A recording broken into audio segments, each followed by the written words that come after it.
time to come here.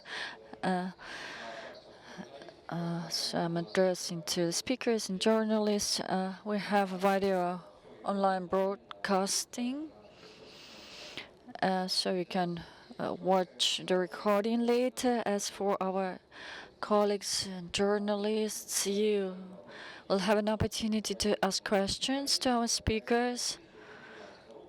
To do that, you just raise your hand, introduce yourself, tell us what company or mass media you're from, and ask your question to our speakers. I'm Sergei Krasnov. I am host of RBK in Moscow. And happy to introduce our speakers.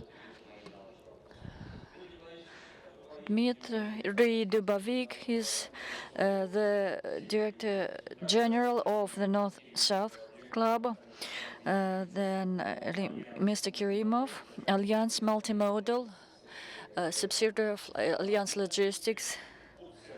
Konstantin Kutsenko, Opora of Russia in Kyrgyz Republic, the head of the committee of the Russian Association of Business, and Bahram Siri Bahram, Chief Executive Officer of Eurasia South Corridor Development Group, Iran. So let's start our work. I'll start asking questions. Dmitry Borisovich, I'll start from you. What is the role of the Russian Federation and Tatarstan, probably India and Iran, in development of North-South project? So this issue has been topical for many years already. This question was posed about 5 years ago, but by now they've become even more topical. And now we have an official model, even facilitated by our president. It ensures efficient work of North-South Club. And Russia is a driver as of today, and it launches certain instruments in Iran and India. So this is the key direction now. Russia, Iran, India, and our raw materials, resources is stagnated by now. And this new area, which is strategic today, in this area, Russia enjoys a very good position, and India, by 2025-2027, about a major part of coal used in India will be brought there from Russia. But by now, it is for Far East only, and that's why North-South is the so-called today's new corridor of multimodular nature, which forms this work. And there are a lot of questions. Now we form the supplies of iron raw material, which is a strategic material, and Iran today is in top 10 countries producing steel, and they have high quality products, enjoying at the same time a very good price. And the position determined today as import-export today is determined and formed as a strategic one. Here we have three products: fertilizers, nitrogen, potassium fertilizers, then coal, and grains. So these are the three large areas, and Russia occupies here a key position. Dmitry Borisovich, could you tell us in detail about the financial scheme of for making payments, what are the currencies, or whatever, control risks and solutions here. Money has always been blood. If you're not able to arrange financial flow, all the same is just a fairy tale.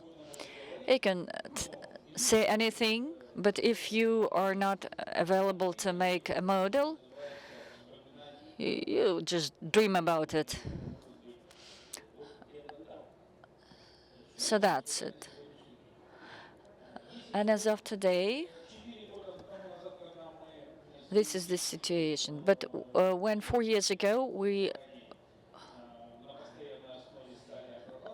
started this mission in Iran, so it was horrible because Iran has been under sanctions for 40 years. They do not have SWIFT. And we needed to combine the payment systems, invent something, but the World Business Bank, Iranian bank, was involved, but still in this work and helped us. But when we were subjected to sanctions, so we started analyzing the situation because you can carry money in whichever way you need it. You can use camels to carry banknotes, packs of money, of cash money.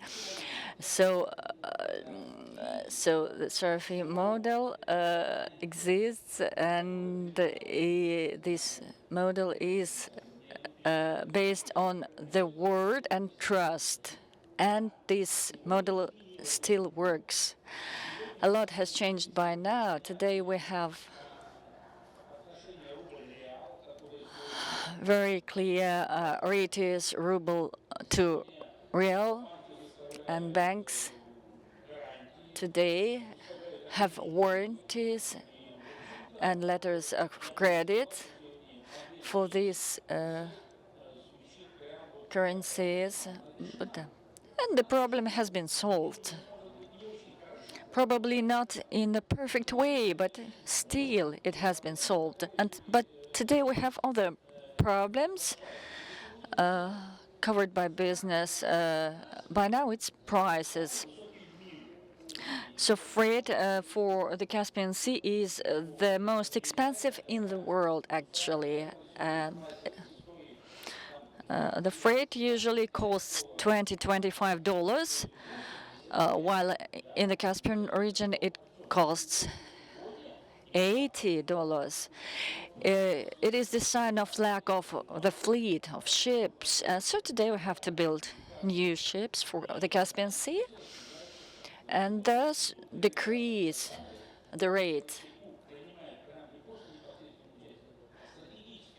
And so it's a strategic issue. And for the Russell companies, was decided to construct ships. So there is a company in Iran dominating in the Caspian Sea, so it is involved in the fleet strengthening. It requires now 60 ships to become competitive in the load carriage in compliance with the standards.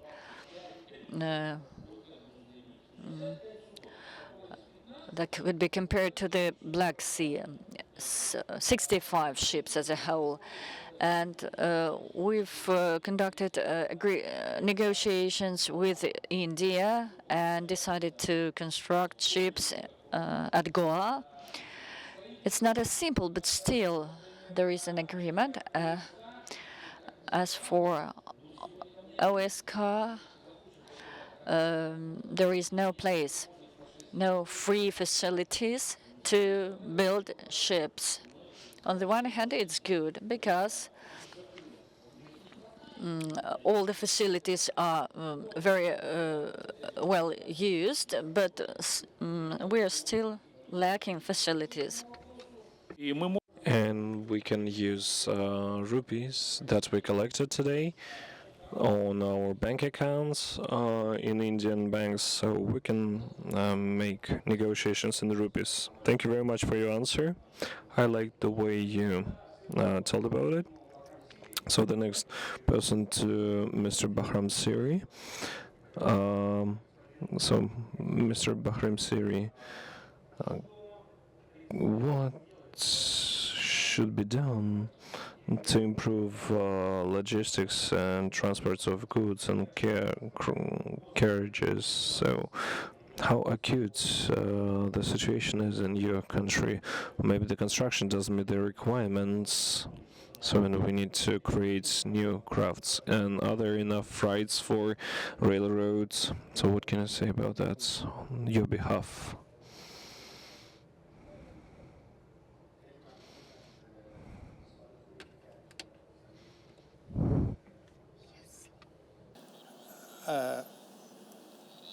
همونطوری که اشاره فرمودن جناب آقای دیمیتری، مشکلی که ما در این مسیر کریدور شمال جنوب داریم فرسودگی کشتی‌ها و قدمت کشتی‌های که این مسیر هست.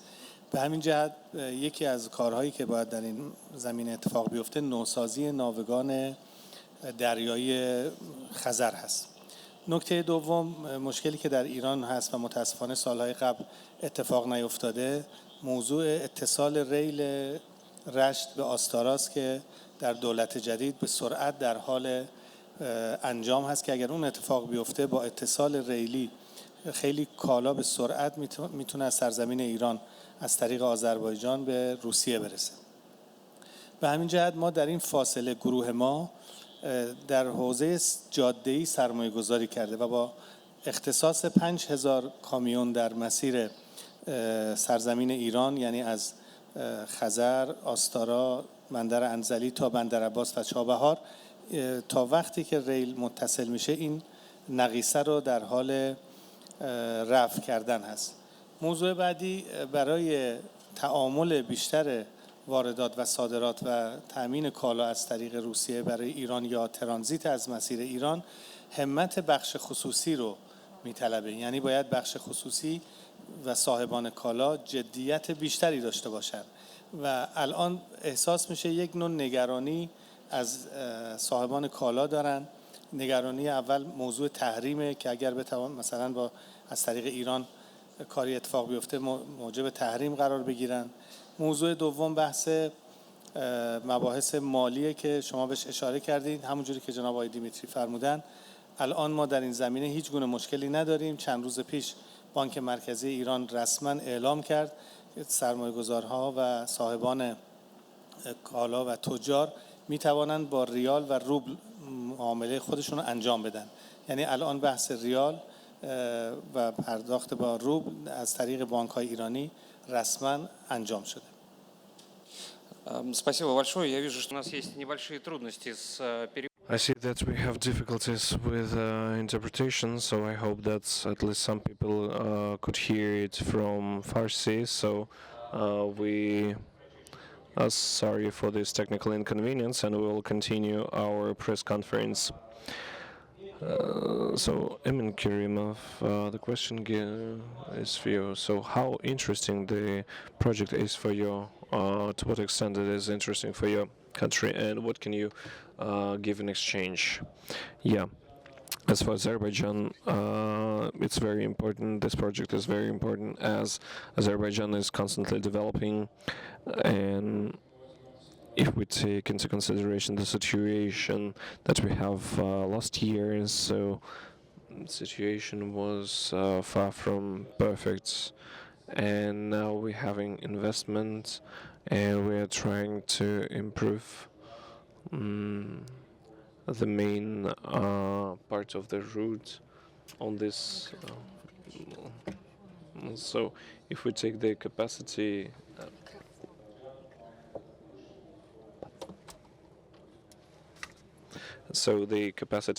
in Azerbaijan, And we're working on it. So, and as I've already stated in my speech, within this event of the North-South Integration Club, so we're trying to improve this situation. Thank you very much for your answer, Konstantin Ivanovich. So let me address to you as the representative of Apora Russia in this region.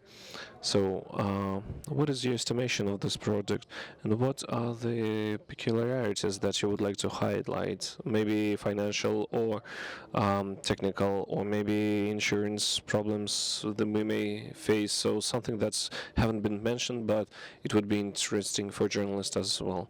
Good day, everyone. So, as for Kyrgyzstan, this is a big logistic partner within the Eurasian Association and also on international level, as it is a bridge that unites some transport corridors there. For instance, the road to China. So logistics is constantly developing. So the direction of this corridor from north to south, as Dmitry Borisovich has visited us in Kyrgyzstan, and we looked at all the directions of the railroad and automobile transportation and our interrelation with our parents, with other partners. I would say that we have no problems despite all these minor difficulties. We don't have major difficulties, so we have a reliable partners and freight companies. So if we are trying to make the chain of interaction, Azerbaijan, Turkmenistan, Iran, India, China, Russia, Kyrgyzstan, so all directions, if we unite them together and consolidate them upon certain aims and targets, so I guess we can help each other so to make it grow, and the exchange of goods as well as friendly relations of it between our countries. Thank you very much. So now let's ask question to Dmitry Borisovich. Well, we have no questions from the hall. So a very important question that you said that 5 years ago we had the same questions, and 2 years ago as well. So in the decree of the presidents, we have to follow them up and implement them. So what did we manage to solve today? Maybe you have some important information that you would like to share with us on as the result of today's negotiations.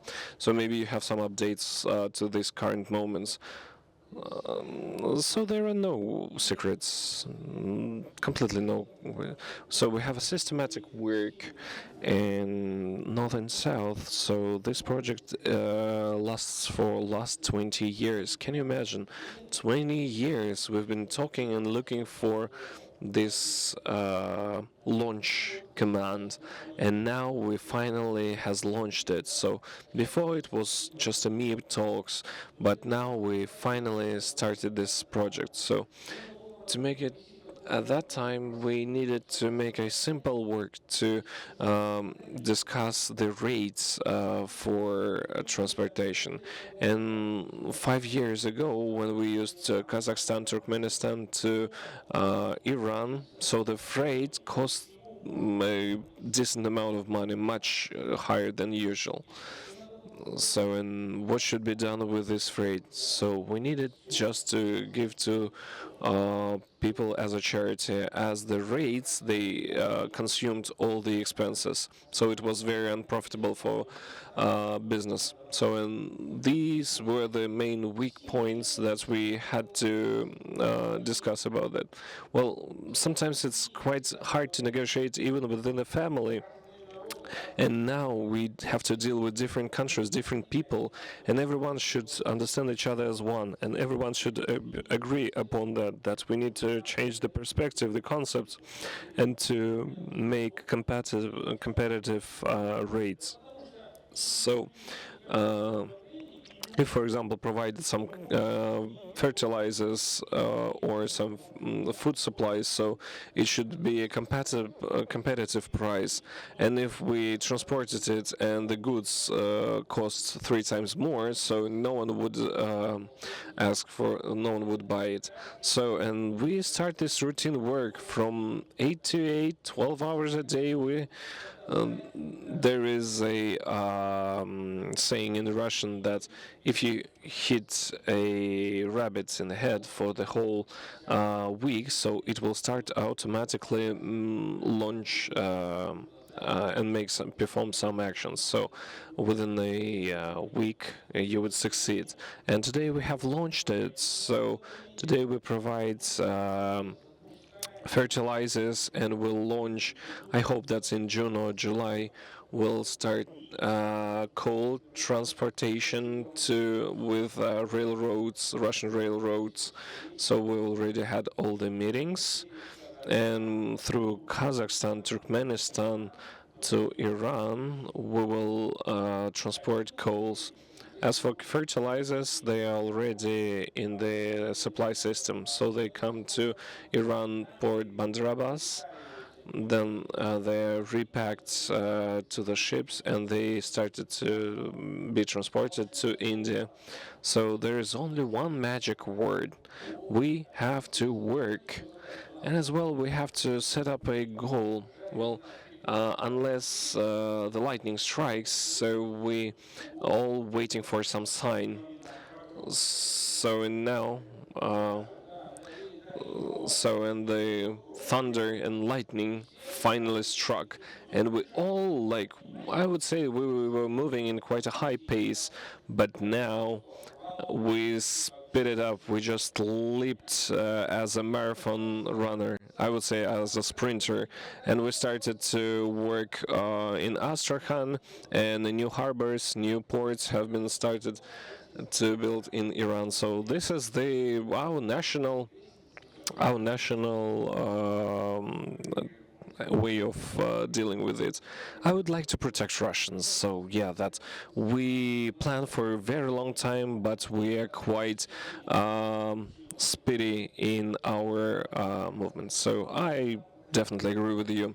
I would ask for apologies so for broadcast issues, and Mr. Bahram Siri, we very apologize for these technical problems, and people who wanted to have a translation. So could you please repeat one more time for the question? So thank you so much. So the question is the following: what should be done to improve the freight in the corridor, and should we do that if we have this problem? And do we have enough specific ships for transportation, river, sea type, and do we have enough units and enough freights for that?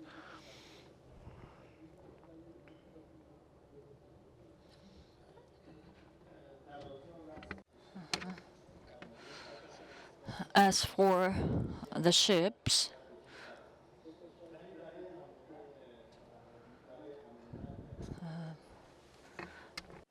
برای حمل و نقل کالا so as for the ships,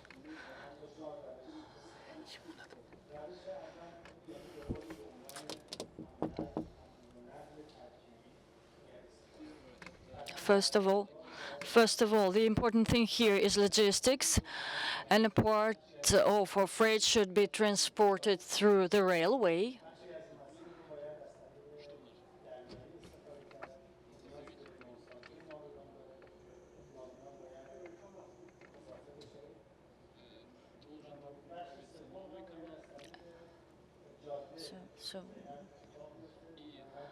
So one more channel should be added, and the third channel should be a route through the land.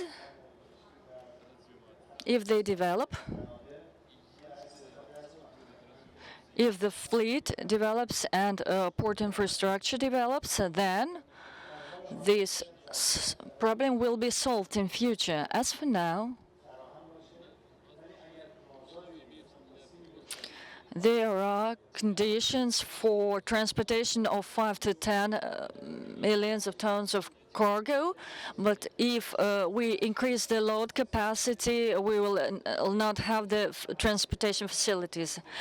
As for the railroad, if we launch this segment, then the route through Azerbaijan will be speeded up. And in any case, we need to invest into private sector to renew the railroad, sea and land routes, segments of the routes, and investment agencies and foundations should be involved in this problem solving. So thank you very much for your answer. Unfortunately, we are pressed for time. For time.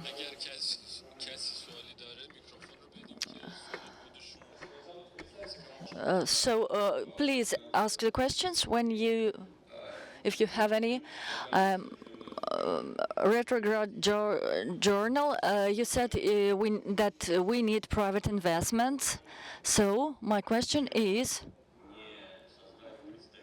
why not to organize a representative office of Tehran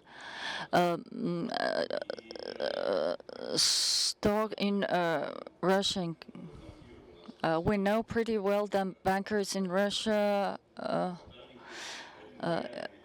enjoy sabotaging, and that's why private sector should be then somehow enforced, motivated to invest in the south-north corridor. So the technical analysis actually is not very enthusiastic. It doesn't grow. Yeah, the answer is very simple. Today, we know that Iran is entering the uniform economic space and will be the member of this environment. But still, Iran has one large problem: its finances. Today, in Iran, Она очень популярная, очень stock exchange operates pretty well, and this model is very popular. But if we transfer it into the Russian market, it will be useful. But unless we adapt the payment system, it won't actually well function, because stock exchange is instant payments. As for now, it is not the case, because there is a proposal and demand in the stock exchange, but no means to make payments. That's why I want to ask why our banks today, like VTB, Sberbank, the largest banks of our country, why don't these large banks establish subsidiaries in Iran? And why our country, which is under sanctions, is cooperating with the other country under sanctions, Iran, but still don't have mutual subsidiaries. And you see, the operations, transactions with other countries are much more simple. So if we arrange the money flow system, then we can speak about stock exchange and improvement of the situation there. So this is an open question, but unless we arrange a very well-functioning financial money, will meet with the same problem. you know now, just you need just to push the button for the other person to receive money instantaneously if the system is well arranged. So this is the answer. But our guest from Iran gave us more explanations. Thank you very much, Dmitry. I think that the people responsible for development of the economic sector of the both countries,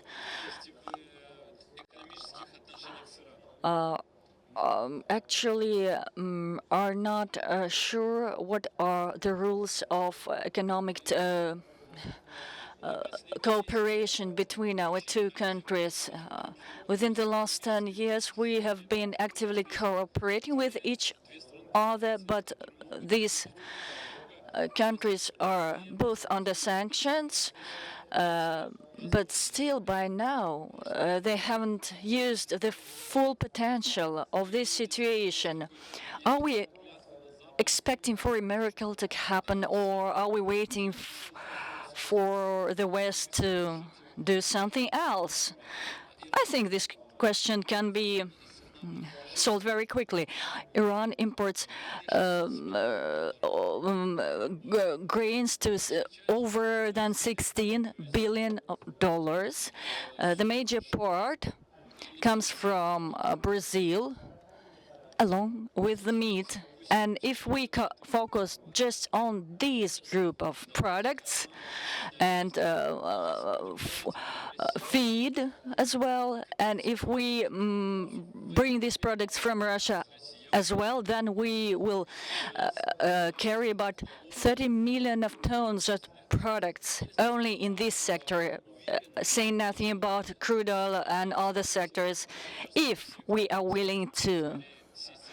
So that's why I would be happy if we solve these questions as soon as possible. Tehran stock exchanges and Moscow stock exchanges should conduct meetings and consultations and design new economic hegemony as the Shanghai Organization of Cooperation. And this club can be a driver and motivator and a ground for solving this problem. And I offer not to wait for the next circle of Kazan Forum, and I would like to offer our club North-South to conduct to meet more often and to conduct more meetings to solve all the covered issues. My proposal is, starting from this ground, as a director of South-North Club, which exists from the year of 2016, I asked this question. I was posing it to the Commission, and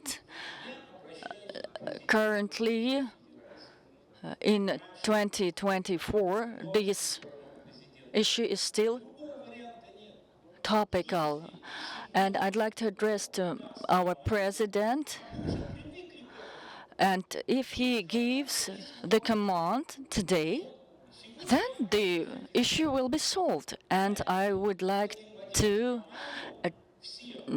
ask our President to give a command to those who are responsible for the financial model to arrange